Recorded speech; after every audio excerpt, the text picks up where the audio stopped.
Hey hi folks, it's Lev. Welcome back to another video. For those of you who are new, I use he and pronouns. I haven't filmed a video in a few weeks because life's been a bit chaotic and yeah, but I'm back. Trying to ease back into filming videos. First video I'm filming in December. And in this video I want to talk about top surgery, and tomorrow I'm officially 6 months. Officially 6 weeks post-op, and I want to talk about what's been going on around my recovery. Just a little content warning for this short next part of the video where I'm going to be talking about some complications, and then there's going to be a little bit of medical description words and stuff. No pictures at all, so if you're not comfortable, feel free to skip this little part of the video. So recovery has mostly been going well, but it's just a little bit of complications because first week into it was healing up fine. The scars were healing, and then it started swelling up again. Like I was already on antibiotics the first week I was discharged. It started swelling up again and being inflamed again, and pus started coming out, and then the wounds weren't healing, like the scars weren't healing, and then wounds started coming up. And then there was a point where there was just a lot of pus and stuff coming out every day, and initially I thought it was an infection. Still very unlikely it's an infection. And then it bled, and then it was like one day I was taking off the tapes to shower and dress it, and then blood came out. It was like blood. It wasn't just like a little bit, it was like blood that was like, it came out of the wounds. It was dripping down my chest, like a whole line of blood here. And I'm like, well, this isn't normal. And then I saw the surgeon the next day, and then he said that it's my body's reaction to the stitches underneath my skin. It's like an allergic reaction of sorts. So I didn't get anaphylaxis, so it's not an anaphylactic reaction, but it's a reaction to the stitches. That's why it causes all the swelling and the inflammation and the pus and the not healing and the bleeding. So that was fun. And then since that day, I haven't been doing the scar tape around my nipple, like I'll show you. So initially I was using this, so it's just micro pore tape, and it just basically make a square around my nipple, around the scars, use this tape, and then ever since it was bleeding, and then the wounds, like it was like a part where one side is like a wound emerged out of nowhere, like that wasn't part of the surgery, and it makes sense in a way that, well, I didn't expect a fucking allergic reaction to the stitches underneath my scars. I mean, the stitches underneath my skin, but that's what happened, and it sort of resembles my first medical condition with the autoimmune condition I had, where my immune system went hyper and just wounds on my legs and out of nowhere with no medical explanation, and it wasn't an infection or anything. So it sort of flared up again in response to the stitches. So far to this day, filming this video, the stitches on my right side have been taken out, the internal stitches, because it sort of came up to the surface, and when I had the consult with my surgeon, he was poking around for it, and then he found it and then he took it out. This side, the one on my left side, I don't know where it is. It either has dissolved or it's still in there. I don't know. Yeah, so that happened. And on the day after the bleeding happened, in seeing my surgeon, he was making some openings, as in like he was clearing out the scar. I don't know, but the wounds, the scars, like making openings in it, because it was basically pus and everything, making openings so it cleared, like I think so it can clear out. Yeah, and then I started like antibiotics again and anti-inflammatory meds and also painkillers again. Yeah, so that's the complication, but at the time of filming this video, it's a lot better now. The side with the stitches already out that I know of, has been healing really well, as in no more wounds. This side still has a wound, my left side, but it's healing up a lot better than 2-3 weeks ago. So currently, it looks like this. I bandage my chest like this instead of the 4 tape things around my nipple, until this whole wound thing clears up. So just explaining it into, I don't know why I said that, in case y'all are curious, what I've been doing the past like 2-3 weeks. So first, basically get some gauzes, put Ryoidine on the wound and around the nipple. So I've been using this.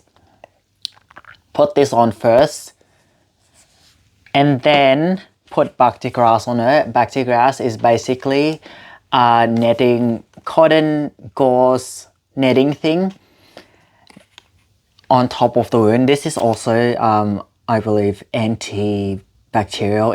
It's like, it's not just netting, it has something in here. I think it's antibacterial. It's called Bhakti grass. I'm pretty sure it's antibacterial. Put that over the nipple wound area. And then put Primapore on it. And Primapore is the thing that I just showed you, so the Band-Aid. So this is what I've been doing every day for like the past 3 weeks, until I think the wound settles, and I might go back to just doing the tape. But these things I've been getting from my surgeon. Luckily, I haven't needed to buy it because these things are expensive as hell.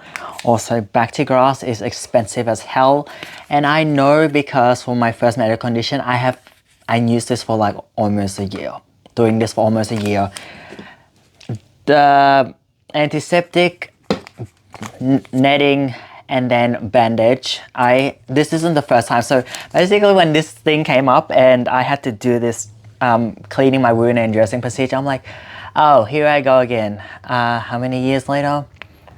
Like 6 years later, because my first medical went into remission end of 2015. So 6-7 years, it's like, here I am once again. So it wasn't completely new to me, which is sort of a good thing, but yeah. But at the time of filming this video, I am healing really well. I haven't bled since. I only had that one bleeding incident. Lot less pus now, and the wounds are closing up and less fluid stuff is coming out of it. So yeah.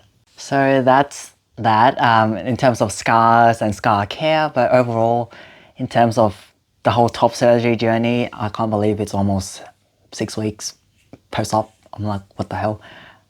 What? And I guess through this whole process, just seeing how my body recovers and being able to start doing stuff that I found so hard to do before is just amazing. It's just like really incredible how the human body just heals itself in the face of trauma and injury and surgery and difficult procedures. A lot more mobile now, can put my arms above my head. Can walk now. The only thing I haven't been doing is like high intensity activities such as running or boxing or cycling or anything, but basically anything other than that, or heavy lifting. I still haven't done heavy lifting, but other than that, it's my mobility, going to the bathroom, showering, doing activities such as hanging out with friends, going to work. Everything is as per normal, mostly. Yeah. In terms of clothes, yeah, I don't need to wear button-up shirts anymore. Can put hoodies and shirts and stuff over my head. Sleeping wise, can sleep full and flat now. Can sleep on my side. Even squishing my chest, like it doesn't hurt. Just sleep as per usual now. I don't have to do that setup where I lean against the wall with the pillow forts and stuff like that. Getting up from the ground, I can bend over fully now. For example, in the past when I had to say put cream on a mosquito bite on my leg, I couldn't bend over. I had to lift my leg up and put it on some sort of surface and then do it that way. Now I can just bend over and put like cream on my ankle, for example, for a mosquito bite. Can bend over, can move. I guess a difference I notice also, I mean, this is a difference, but I get tired a lot more easily. Like, for example, just walking to like Starbucks or something, or doing stuff like pre-top surgery would not faze me, now would tire me a lot more. And sometimes my throat just feels very tight, as in it feels really tight when I get tired. And when I rest, it disappears. So that's the difference, is the getting tired a lot more quickly. But other than that, mobility, walking upstairs, doing stuff I want to do, all well and good. So yes, I'm filming the other part of the video outside because change of scenery, and my house inside is too noisy now because more people here. So it's more noisy, and then it's just, I get really frustrated when there's a lot of background noise and stuff, so I'm going outside. I'm pretty sure I'm gonna get bitten by like 5 million mosquitoes because every time I go outside in like shorts and like shirts like this, mosquitoes seem to love biting me. So I'm probably gonna end up with like 6, 7, 8, 9, 10 bites by the time I go inside. It's summer in Melbourne now. It's officially summer. Yeah, so that's why more mozzies. Yeah. Anyway, I finished off my last point when I was filming inside. So, compression vest. I stopped wearing that like a week and a half ago. I only had to wear it for the first 4 weeks or month after top surgery, and now I don't wear the compression vest anymore. The compression vest helps with contouring the chest, preventing fluid buildup, and helps provide structure while the chest wall and the chest tissue inside is rebuilding and sort of healing. Stop having to wear it a week and a half ago. It's just it was such a liberating moment, just like putting on a shirt and not having anything underneath. Like before now I had to wear the compression vest, and before top surgery, sorry, I'm fixing the mic. Before top surgery, I kept having to wear a bra in summer and warmer weather because I had, you know what. And now just the feeling of just putting on a shirt and not having to worry about any of that, and not having to go outside in summer or warmer weather, feeling self-conscious about my chest. And before top surgery, I wasn't so self-conscious when people saw me wear the compression vest.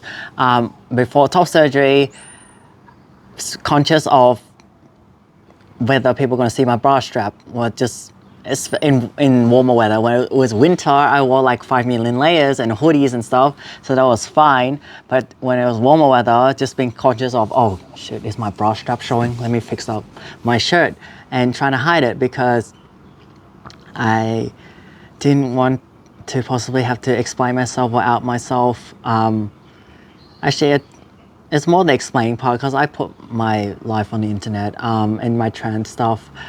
I want to fix my mic again, sorry, 1 second.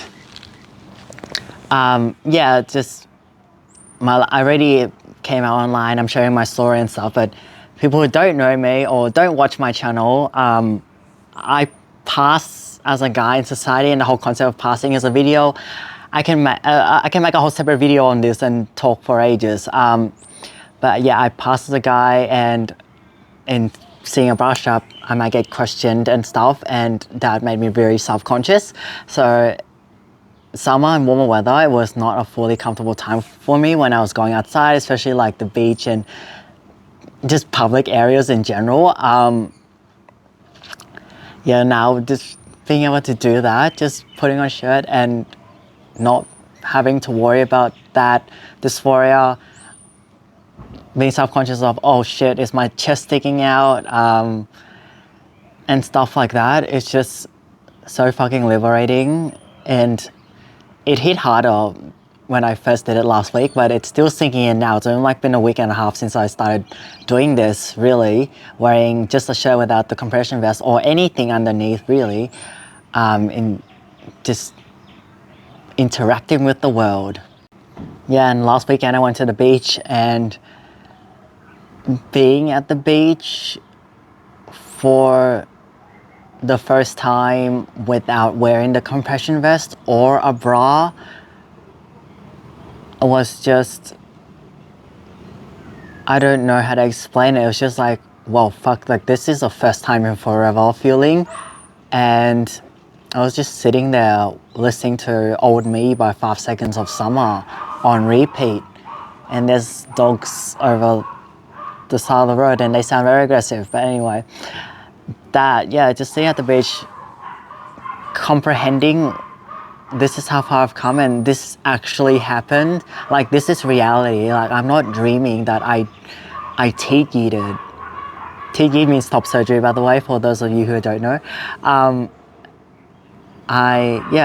It's not a dream that I had top surgery. This is real. This is real life. And this is my life. This is not me being happy for another trans and gender-diverse person getting top surgery only. This is my life and I'm happy for myself. And it happened for me. That hits very hard. Like, seeing other trans people get top surgery and feeling happy for them is one thing, but getting top surgery for myself is a completely different feeling, like different story. It's just like, it hits very differently. It's been a wild journey, honestly, just from just starting the process of getting top surgery, seeing my GP for it and learning about WPATH assessments, and then going through the path of booking consultations, waiting for my first consult, and then finally booking a top surgery date, and then going through the WPATH assessments and getting all the paperwork and payments in and sorting all that out, and then actually surgery date, and then getting the surgery, and then recovery and not being able to move or sit like this or like do anything really, and then starting to regain my mobility, my strength, my ability to do things again, to here now, literally basically 6 weeks post-op. And then in the next month, 2 months, 3 months, I'm going to be able to do a lot more things than I do now. It's just a series of leveling up, because before top, I couldn't do certain things. Now I can do certain things that I couldn't do before top, but I still can't do other things that I want to do because of recovery. And then it's just, I'm going to start doing more things. And then like in a few months time, 6 months time, 1 year's time, I'm going to look back and being like, what the fuck, like, not what the fuck in a bad way, but like, what the fuck, like, is time, and what the fuck, in terms of like, all of the changes, and everything being so different, and me living life as myself fully, and not feeling self-conscious about certain things that I used to. It's just, I don't know, my brain's just sort of freezing. It's just like, I don't know how to explain it. It's very hard to explain to people who haven't lived through it. It's really hard to explain. That's all I had for my 6 weeks. I was about to say 6 months again. 6 weeks post-op surgery video, documentation video. I'm probably gonna make another one in a few weeks or a few months, knowing me being like, I like documenting and updating, not just for myself, but for the community. Probably gonna make another one not too far away, if that makes sense. Thanks for your continued support. Thanks for watching, and I will see you in the next video.